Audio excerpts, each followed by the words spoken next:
Hello friends, എല്ലാവർക്കും പുതിയൊരു വീഡിയോയിലേക്ക് ഹൃദ്യമായ സ്വാഗതം.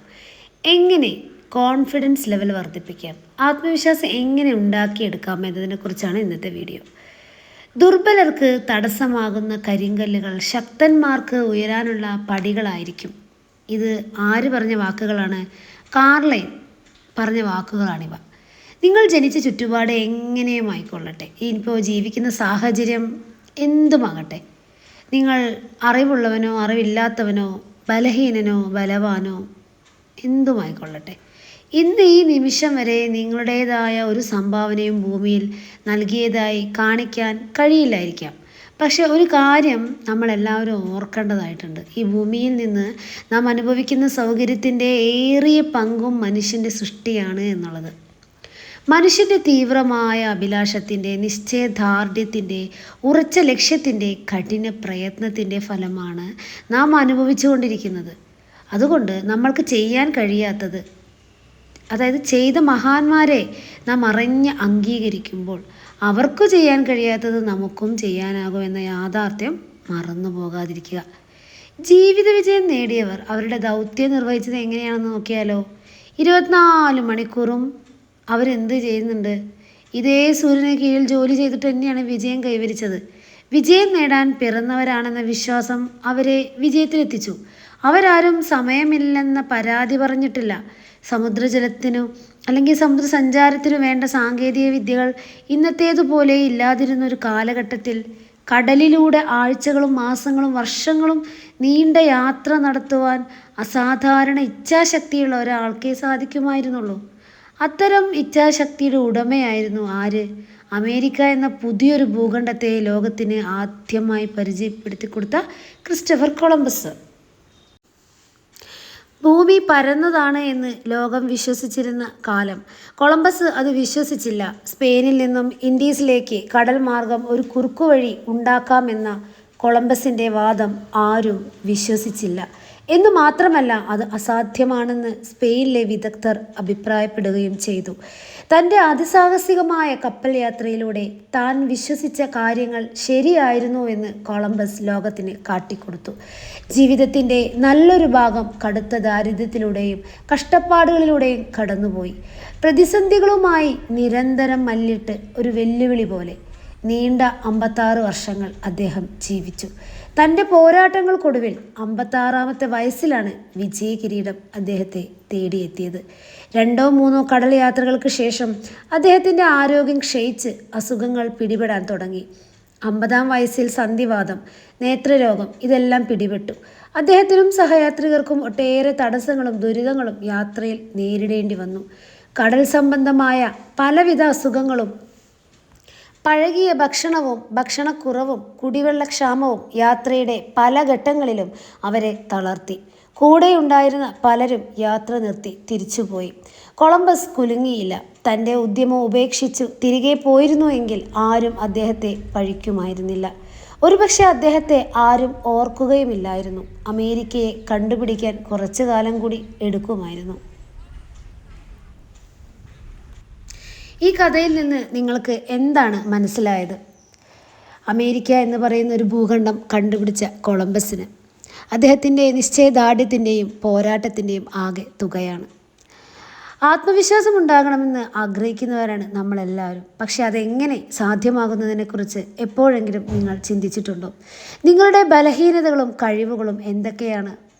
അത് മനസ്സിലാക്കുകയാണ് ഈ ആത്മവിശ്വാസം വർദ്ധിപ്പിക്കാനുള്ള ആദ്യപടി. നിങ്ങൾ മറ്റുള്ളവരിൽ നിന്നും വ്യത്യസ്തനാണ്. അതിനാൽ തന്നെ നിങ്ങളെയും മറ്റുള്ളവരെ ഒരിക്കലും താരതമ്യം ചെയ്യരുത്. നിങ്ങളെപ്പോലെ മറ്റൊരാൾ ഈ ലോകത്തിലില്ല എന്ന സത്യം മനസ്സിലാക്കുക. ചിലർ ചില മേഖലകളിൽ മികച്ച പ്രകടനം കാഴ്ചവെക്കും. മറ്റു ചില മേഖലകളിലാവട്ടെ അവരുടെ പ്രകടനം മോശവുമായിരിക്കും. ഇത്തരം സന്ദർഭങ്ങളിൽ നിങ്ങൾക്ക് കഴിവ് തെളിയിക്കാൻ പറ്റുന്ന മേഖലകൾ തിരഞ്ഞെടുക്കുക. അവിടെ ശ്രദ്ധ കേന്ദ്രീകരിക്കുക. നിങ്ങൾ ശ്രദ്ധിക്കേണ്ടത്, ഒരിക്കലും മറ്റൊരാൾക്ക് നിങ്ങളാകുവാനോ നിങ്ങൾക്ക് മറ്റൊരാളാകുവാനോ കഴിയില്ല. ഉദാഹരണത്തിന്, എഞ്ചിനീയറിംഗിൽ വളരെ താല്പര്യമുള്ള ഒരു വിദ്യാർത്ഥി മാതാപിതാക്കളുടെ നിർബന്ധത്തിന് വഴങ്ങി ഒട്ടും ഇഷ്ടമില്ലാത്ത മെഡിസിൻ ഉപരിപഠനത്തിന് തിരഞ്ഞെടുക്കുകയാണെങ്കിൽ ഒരുപക്ഷെ ആ മേഖലയിൽ പ്രശോഭിക്കുവാനോ സംതൃപ്തിയോടുകൂടി ജോലി ചെയ്യുവാനോ കഴിഞ്ഞെന്നു വരില്ല. ജപ്പാൻകാർ വികസിപ്പിച്ചെടുത്ത ബോൺസായി ചെടികൾ ഇന്ന് നമ്മുടെ നാട്ടിലും വളരെയധികം പ്രചാരം നേടിയെടുത്തിട്ടുണ്ട്. വളരെയധികം പടർന്നു പന്തലിക്കുവാൻ സാധ്യതയുള്ള വൻ മരങ്ങളായ ആൽ, പ്ലാവ്, മാവ് എന്നിവയൊക്കെ വളരെ ചെറുപ്പത്തിലേ തന്നെ വേരുകൾ പിഴുതുമാറ്റിയും ശല്യപ്പെടുത്തിയും വളർച്ച മുരടിച്ച കുള്ളന്മാരാക്കി വളർത്തുന്ന വിദ്യയാണിത്. ഇതുമൂലം ഒരു ചെടിച്ചട്ടിയിൽ വളർത്താൻ പാകത്തിൽ ചെറിയ ചെറിയ കുള്ളൻ ചെടികളായി ഈ വൻ വൃക്ഷങ്ങൾ വളരുന്നു. ഇവയുടെ പൂവും പഴവും ഒക്കെ വളരെ ചെറുതായിരിക്കും. ഒരുപക്ഷെ നല്ല വളവും വെള്ളവും പരിചരണവും നൽകിയിരുന്നു എങ്കിൽ വടവൃക്ഷങ്ങളായ അനേകം പേർക്ക് തണലും ഫലങ്ങളും നൽകേണ്ടവയായിരുന്നു. പക്ഷേ ഈ വൃക്ഷങ്ങൾ നിരന്തരമായി ഇതിനെ ശല്യപ്പെടുത്തി സാഹചര്യങ്ങളുടെ സമ്മർദ്ദം മൂലം അവയുടെ വളർച്ച മുരടിച്ചു പോയിരിക്കുന്നു. ഇതുപോലെ തന്നെയാണ് നമ്മുടെ കാര്യവും. നമ്മുടെ മാതാപിതാക്കൾ, കൂട്ടുകാർ, അധ്യാപകർ, കൂടെ ജോലി ചെയ്യുന്നവർ തുടങ്ങിയവരിൽ നിന്നൊക്കെ പലപ്പോഴായി നമ്മെക്കുറിച്ച് ചില നെഗറ്റീവ് കമൻറ്റുകൾ കേൾക്കേണ്ടി വരും. ഇതിനനുസരിച്ചാണ് മിക്കവാറും നാം നമ്മുടെ വ്യക്തിത്വം രൂപപ്പെടുത്തുന്നത്. കഴിഞ്ഞ ദിവസം ഒരു വിദ്യാർത്ഥി പറയുകയുണ്ടായി, IAS നേടണമെന്നാണ് എൻ്റെ ഏറ്റവും വലിയ ആഗ്രഹം. പക്ഷേ കൂട്ടുകാരിതറിഞ്ഞപ്പോൾ നിന്നെ പോലൊരു മണ്ടനെ അത് വല്ലതും സാധിക്കുമോ എന്ന് പറഞ്ഞ് അവർ കളിയാക്കി. ഇത് കേട്ട അവൻ തൻ്റെ മുഴുവൻ പ്രതീക്ഷകളും നഷ്ടപ്പെട്ട് താനൊരു മണ്ടനാണ് എന്ന വിചാരത്താൽ ജീവിതം തള്ളി നീക്കുകയായിരുന്നു. ഏതായാലും ശരിയായ ഒരു കൗൺസിലിങ്ങിലൂടെ അവൻ്റെ തെറ്റായ ധാരണകളെ തിരുത്തുവാൻ കഴിഞ്ഞു.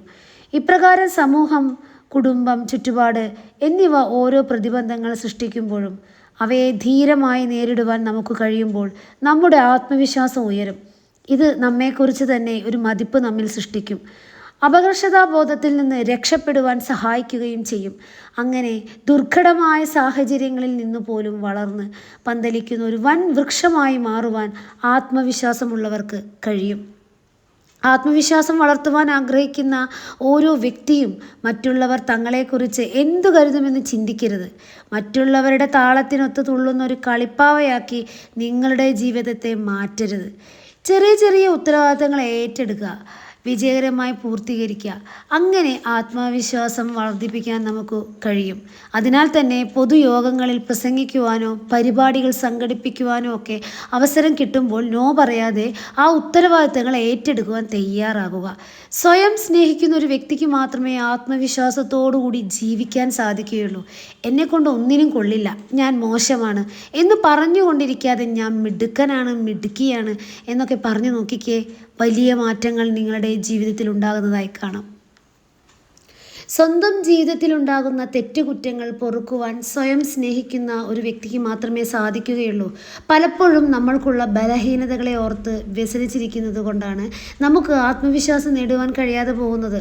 എനിക്ക് നിറം കുറവാണ്, സമ്പത്തില്ല, പൊക്കമില്ല, വണ്ണമില്ല, അല്ലെങ്കിൽ വണ്ണം കൂടുതലാണ് ഒക്കെ പറഞ്ഞിരിക്കാതെ നിങ്ങൾക്ക് ലഭിച്ചിരിക്കുന്ന അനുഗ്രഹങ്ങളെ ഓർത്ത് ഈശ്വരന് നന്ദി പറയുകയാണ് വേണ്ടത്. നല്ല മാതാപിതാക്കൾ, സംസാരശേഷി, കാഴ്ചശക്തി, ആരോഗ്യം എന്നിങ്ങനെ നിങ്ങൾക്ക് ലഭിച്ചിരിക്കുന്ന അനുഗ്രഹങ്ങൾ ഒരു പേപ്പർ എടുത്ത് ഇപ്പോൾ തന്നെ എഴുതി നോക്കൂ. എത്രമാത്രം അനുഗ്രഹങ്ങളാണ് നിങ്ങളുടെ ജീവിതത്തിൽ വർഷിക്കപ്പെട്ടിരിക്കുന്നത്. പലരും പല ജോലികളെ ഏറ്റെടുക്കുന്നത് ഞാനിത് ചെയ്താൽ ശരിയാവില്ല എന്ന് മുൻകൂട്ടി മനസ്സിൽ ചിന്തിച്ചുകൊണ്ടാണ്.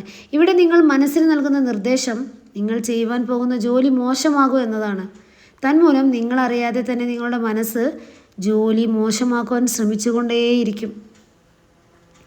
ബസ്സിൽ യാത്ര ചെയ്യുമ്പോഴും വീട്ടിൽ വെറുതെ കിടക്കുമ്പോഴൊക്കെ നാം മനസ്സിൽ നമ്മോട് തന്നെ സംസാരിക്കണം. ഒരുപാട് ടെസ്റ്റുകളും മറ്റും എഴുതിയിട്ടും ജോലി കിട്ടാതെ ഇരിക്കുന്ന ആളാണ് നിങ്ങൾ എങ്കിൽ നിങ്ങളോട് തന്നെ പറഞ്ഞുകൊണ്ടിരിക്കുക, എന്തു വില കൊടുത്തും ഇത്തവണ ഈ ജോലി ഞാൻ കരസ്ഥമാക്കും. അപ്പോൾ നമ്മുടെ ഉള്ളിലെ നിഷേധാത്മക ഊർജം പൂർണ്ണമായി മാറും. അലസത വെടിയുക. പ്രസ്തുത ജോലി കിട്ടുവാൻ വേണ്ട പരിശ്രമങ്ങൾക്ക് നിങ്ങളുടെ മനസ്സ് സജ്ജമാക്കുക. ഇത് സ്വയം പ്രചോദിതരാകാനും നിങ്ങളെ സഹായിക്കും. ഒരു വിഷയത്തിൽ കൂടുതൽ അറിവുണ്ടെങ്കിൽ നമുക്ക് കൂടുതൽ ആത്മവിശ്വാസം ഉണ്ടാകും, അല്ലേ? പരാജയപ്പെടുമ്പോൾ ദുഃഖിക്കേണ്ട കാര്യമില്ല. പരാജയമില്ലാതെ വിജയം ഉണ്ടാകില്ല. വലിയ വിജയം ആഗ്രഹിക്കുന്നുണ്ട് എങ്കിൽ വലിയ പരാജയങ്ങൾ നേരിടേണ്ടി വരും. ആരാണ് കൂടുതൽ പരാജയങ്ങളെ അതിജീവിക്കേണ്ടത്? വിജയികളോ പരാജയതരോ? തീർച്ചയായും വിജയിക്കുന്നവരാണ്.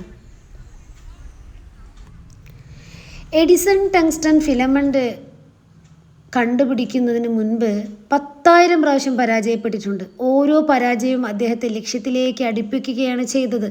പരാജിതർ ഒന്നോ രണ്ടോ പരിശ്രമം കൊണ്ട് പിന്മാറും. അവർ പരാജയത്തെ അംഗീകരിച്ച് നിരാശരാകും. വിജയികൾ പരാജയത്തിൽ നിന്ന് പാഠങ്ങൾ ഉൾക്കൊണ്ട് അതിനെ വെല്ലുവിളിച്ച് മുന്നേറും. ജീവിത വിജയം ആത്മവിശ്വാസവുമായി ഒത്തിരി ബന്ധപ്പെട്ടാണല്ലോ കിടക്കുന്നത്. ഈ ആത്മവിശ്വാസം ഉള്ളവരാണ് വിജയിക്കുന്നത്. ഇവർ എങ്ങനെയാണ് നിൽക്കുന്നതും ഇരിക്കുന്നതും നോക്കുന്നതും സംസാരിക്കുന്നതും? ഇവർ നിൽക്കുന്നത് നിവർന്നായിരിക്കും. ദൃഷ്ടി സ്വല്പം മേൽപോട്ട് ഉയർന്നിരിക്കും. മുഖത്ത് നോക്കി സംസാരിക്കും. ആംഗ്യങ്ങൾക്കും നോട്ടത്തിനും നടത്തത്തിനും ഒക്കെ വ്യക്തത ഉണ്ടാവും, ചടുലതയും ഉണ്ടാവും. കുനിഞ്ഞു നടക്കില്ല, കൂനിക്കൂടി ഇരിക്കില്ല, നിവർന്ന് തന്നെ ഇരിക്കും.